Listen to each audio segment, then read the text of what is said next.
Hi, this is Eric at Frog Valley Tropical Fruit Farm, and this is Florida Natural Farming. Today I'm going to go over the African mangosteen, the Imbe, again because it's just loaded with fruit. And I'm going to talk about planting it and how I plant plants that I buy from nurseries and why I do it. I'll include references to some of the stuff I talk about at the bottom of the comments section, or not the comments, but the description.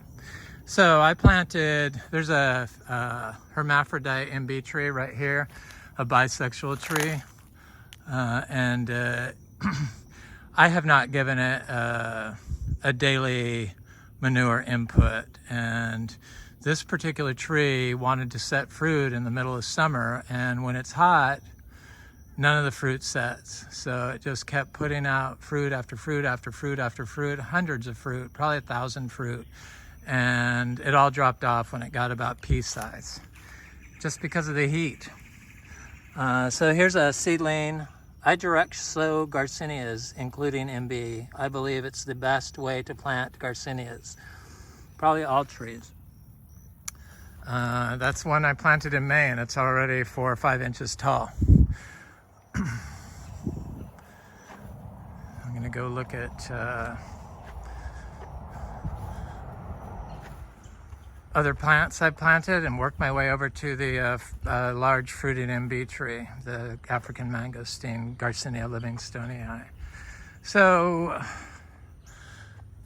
people have issue with this like undisturbed orchard floor, but they have shown in studies that the disturbance is the biggest detriment to plant health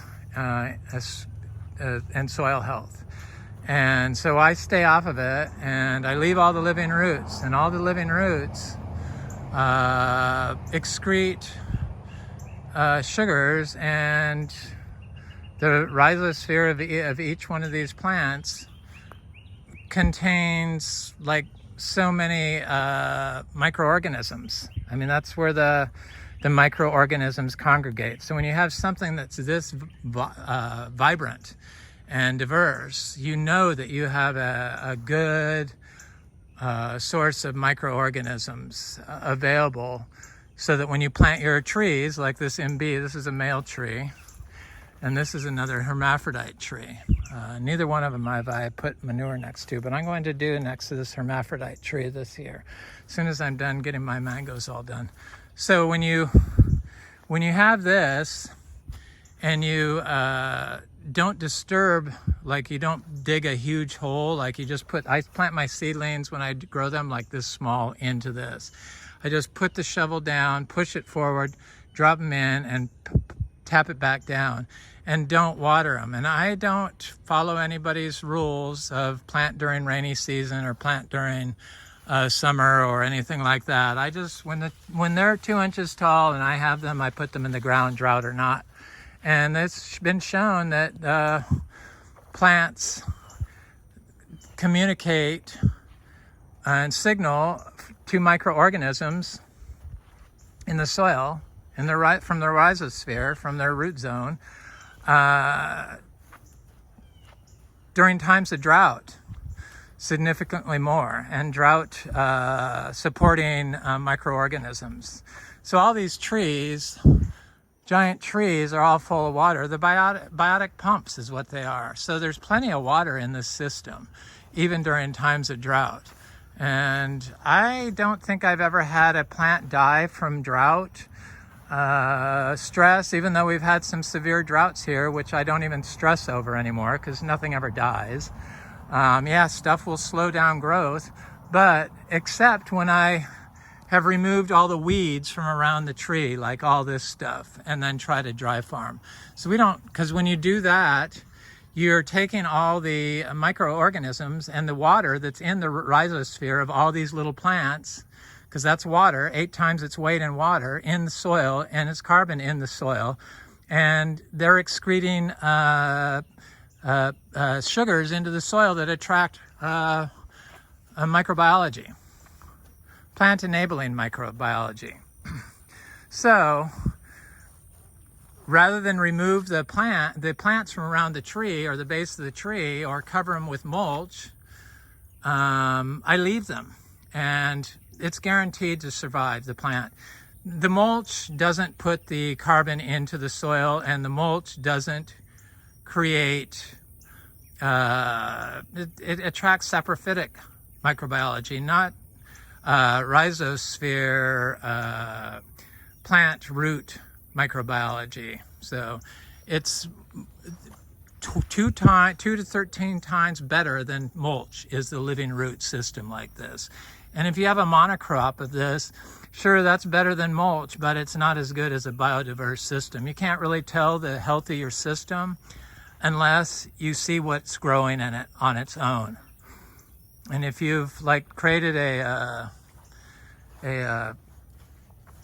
control, which is what you get when you control everything, meaning you put a monocrop, you replace one monocrop with another monocrop, that's a control. And you can't get the most diverse microbiology, plant-enabling microbiology from a system that is a control.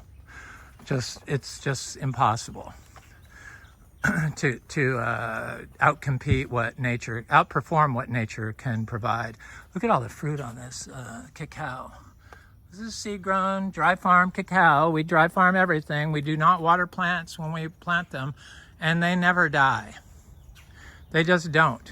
And I've been planting my anthuriums into the ground, and when I remove the pot from where they're sitting, I'm just blown away by the colonization underneath the plant. Look at all that fungi.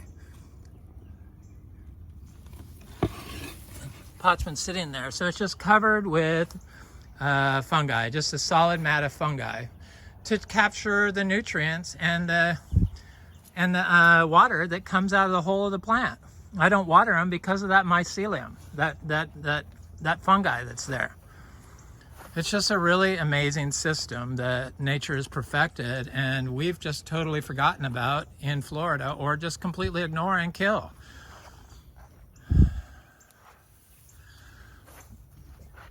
All the little plants do good.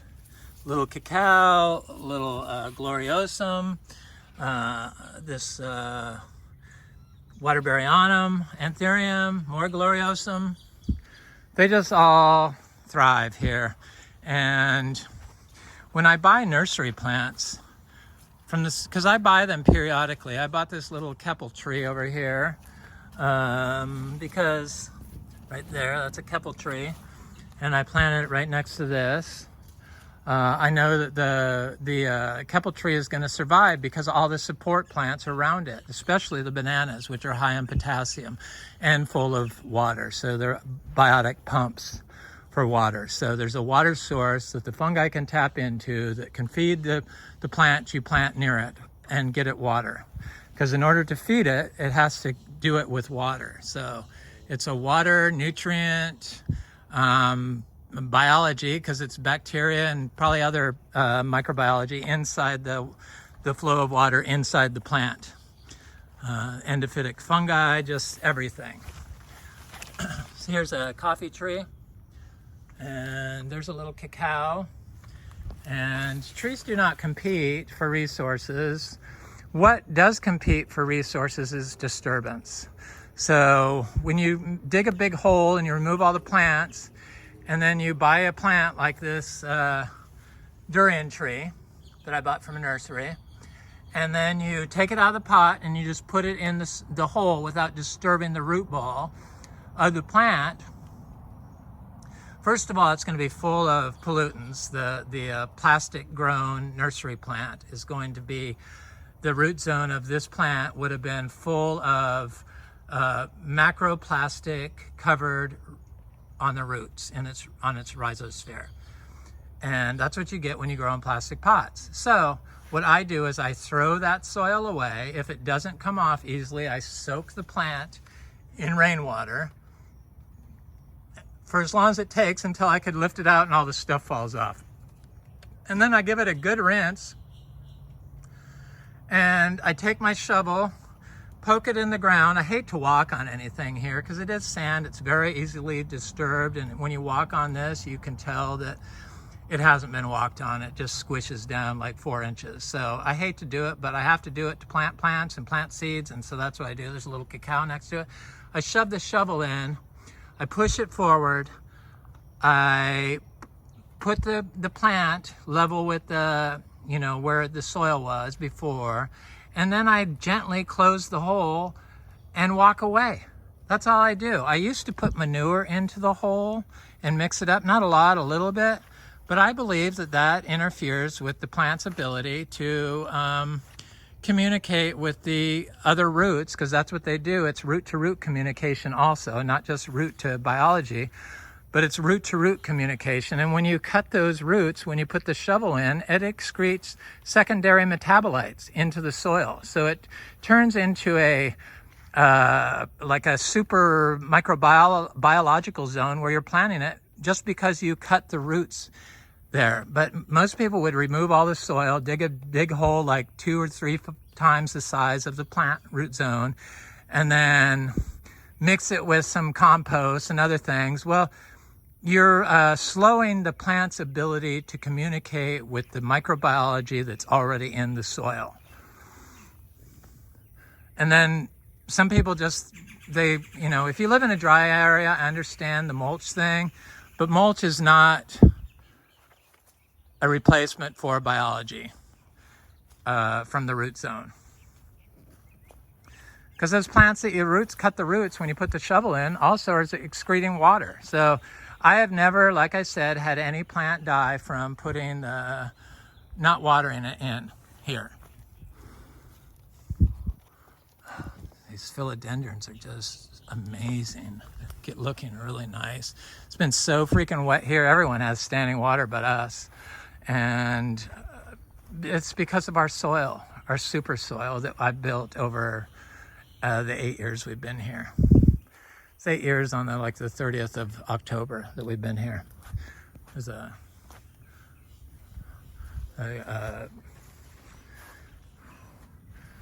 ginger, torch ginger.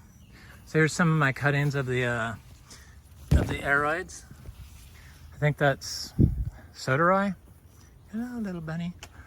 Bunnies will always get my favorite little plants, but I love the bunnies so much. And you know, what was a plant turns into nutrients for other plants once it's killed. So it's just, you got to plant more. That's all there is to it. So everything is looking lush and thriving.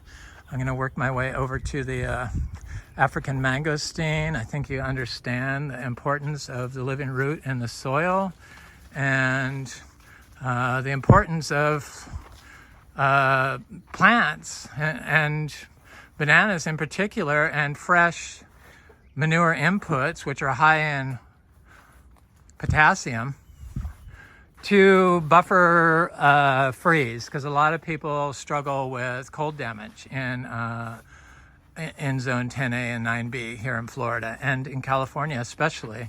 Some people think if you mulch, it's going to protect the tree. No, you need to get living roots in the ground. That's what's going to protect the tree.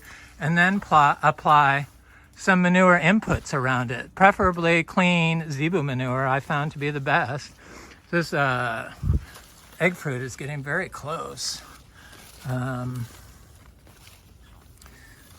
love egg fruit. It's one of the reasons why we started this farm. It's a grafted egg fruit called canistel. I'm going to go look at the Epiprenum panatum Cebu blue variegata I have. It's an aroid. It hails from Philippines. Hello, Philippines. They have beautiful plants. I have lots of friends that watch from the Philippines. They're growing gardens and stuff are just amazing, and the plant diversity they have is just blows me away. And they seem very interested in healthy options for our planet, for our future, for our youth. And that's why I do these videos. It's not to sell fruit. It's not to say how great I am. It's to try to educate people on how to grow that regenerates soils and makes healthy food. I mean, that's pretty much why I do it, because we are on a urgent crisis, and I believe it's mostly due to the plastic pollution, and there's so much plastics. This is a Cebu blue variegated. It does have variegation in it. It's connected to the tree. Here's the older leaf. It's when they come out mostly green, and then they go that color, but that's like an immature leaf. I got it from Equigenera, but I can see it has variegation in it, and the leaves get just gorgeous. It's going to go up that palm tree. It's just a beautiful plant. So the Imbe fruit, everyone seems to want it, and I shipped some off to somebody, and I gave them a selection of different size fruits, because I wanted them to see the variation in fruit size on the tree. It has like all different sizes. Mostly they're big, but there are some small ones. I'll go over there and show you. Oh, that was the Arolinia tree. It looks like it wants to fruit finally. Bananas, I already went over bananas thoroughly. Looks really nice here. Our electric cars, I love them. Audi is amazing. Electric cars.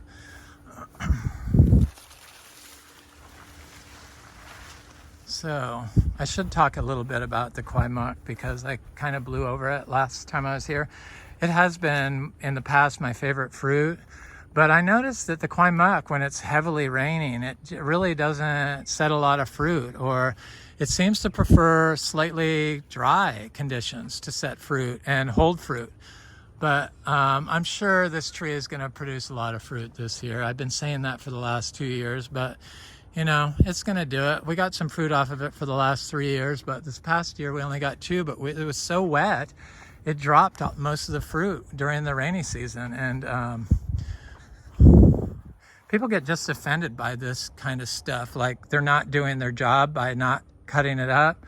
But these are all like biotic pumps of water that, you know, during times of freeze or during times of heat can keep the water circulating in and around your primary plant, like your mango tree, and keep it from being affected by frost. So they're very important, all these support species. And they've also shown that chopping the stuff, like doing chop and drop, I'm not here to offend anyone. I'm just telling you stuff I've read, and I will probably provide a link. But chopping the stuff, like if you chop it all down, like chop and drop, first of all, it highly disturbs the soil when you do that, which on Florida sand is the worst thing you can do. Just saying. And they've shown that the exudates from the roots diminish after you do that, and it takes a while for them to come back up. So you're interrupting the microbiological process underground when you do that. So the mineralization of carbon in the soil. And they've also shown that plastics interrupt mineralization of soil. So that's why I talk about the plastics. I believe that that's like the most urgent threat to humanity is the plastics. Here's a Ras sapote. And it's got fruit on it that's set, and it's a little tree, but hey, you know, it came from a nursery, and it was before I knew to remove all the soil. This is a sapodilla. It's covered in fruit. Silas wood. I really like Silas wood. It's got a lot of fruit on it, but it's before I knew to remove the soil from these plants. You don't want to like break the roots or anything like that if you can help it. That's like important. But they usually don't break off the trees if you soak them in water and don't force removing the potting soil from there. And I would suggest throwing the potting soil away unless it's your own and you know it's organic, and then you put it on top. It's not going to feed the tree, but it's going to feed the biology that will feed the tree. That's how that works. So look at all the fruit on the mulch and the compost and stuff. That's not feeding the tree. Sure, a little bit is available, but most of it is to feed the biology. So you have to have the biology in your soils in order for your mulch to be any good. your mulch, your compost. Look at the size of the fruit on this thing. And then there's little fruit. But the little fruit are far and few between. Most of them are very good size. And this, I see I'm going to be able to send out fruit of this. This week I have some orders I have to fill. I'm gonna eat this one right here because it's just so good. I can't resist. My mouth waters thinking about them. And I could tell this one has 2 seeds. So the darker orange they get, the better they are. And you can wait until they're a little bit wrinkly on the tree, or they will ripen up. This is like the only Garcinia I know that will ripen up after you pick it. So you can let them ripen up in the box, or wait until they get a little wrinkly and see what they're like. They have a little alcohol component to them. They just have an intense flavor profile that changes from the amount of ripeness they have. I just love them. It's like one of my favorite fruits. And they're gorgeous, and they're sweet. They're not sour at all. And they're delicious, and they're juicy. And you eat them skin and all.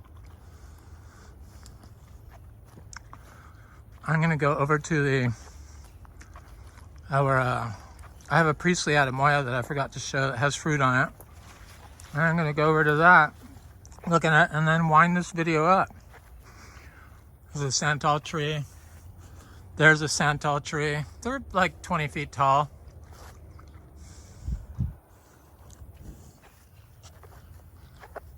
Remember, we're very far north, and that wasn't even supposed to be able to grow out here. But it grows, and it grows without being watered, just like everything else.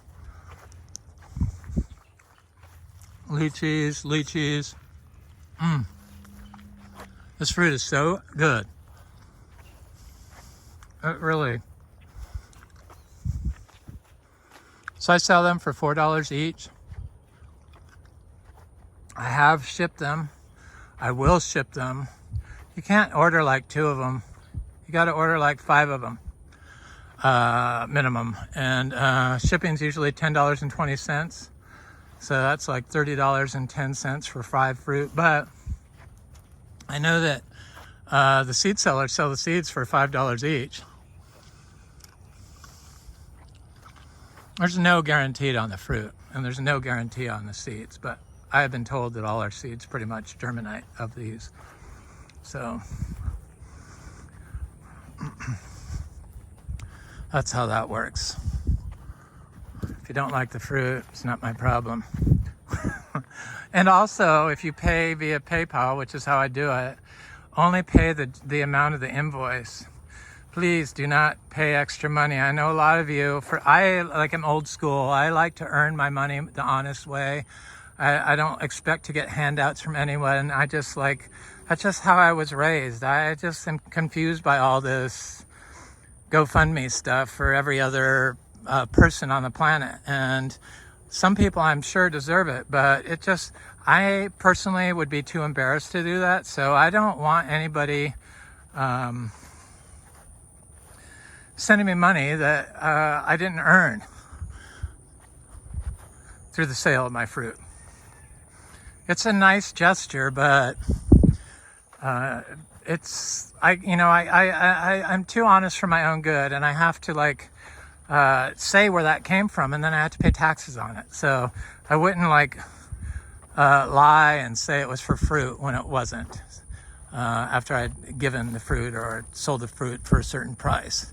So it kind of screws up my whole system here, and I don't really need the money. So I mean, I'm not one of those type of people that need so much money, more and more and more, never enough. Plants, yes, I'm like that, but money, no.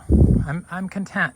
So here's a Priestley Adamoya that is all completely dry farmed, and this tree got blown over by a hurricane. When I first planted it, it was huge. It always gives me tons of fruit, but it went way over here. So it has quite a bit of fruit on it up top here, a different size. This is my favorite Adamoya for Florida. I got this tree from Lara Farm. And all my little seedling anemoyas that I planted came from this tree, and I also saw that it had a little fruit on the part that fell over down here. I'm gonna plant these Imbe right here where this tree was, and I'm gonna see if I can find so I just poke them in the ground, and I try to put 3 to a hole, so, or you know, right near each other, so that I'm guaranteed to get a good pollination or a bisexual fruit tree of the Imbe. But I don't see the rabbits eat them on the ground. You can see the leaf right there of the tree on the ground, but the rabbits always get them, and this lower part is dying finally, and that part is going to be the main part of the tree. But anyway, this is Eric at Frog Valley Tropical Fruit Farm, and this is Florida Natural Farming. I want to say thank you to everyone that likes, shares, and subscribes and watches my videos. I really appreciate it. Please, we got to try to save the planet, and we can do it together just by simple changes in the use of plastics and how we grow. I hope you enjoyed the video. Thank you.